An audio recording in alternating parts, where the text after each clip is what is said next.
Hello guys, welcome back to my YouTube channel. Please do not forget to subscribe to the channel and like the video. Coming up on Sibongile and Dlaminis on Monday, suspicion rise against Jabu, but he seems ready to outsmart everyone. Meanwhile, Vilepi discovers devastating news about Uniso. On Tuesday, all hell break loose when Njengaya finally unmasks Jabu's real identity. Peteni's feathers get ruffled by an unexpected guest's arrival. A humiliated Vilepi finds solace in Vuma's arms.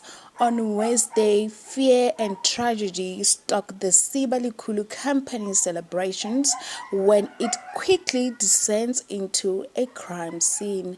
Kwenzo suffers. Samke continues to play an unsuspecting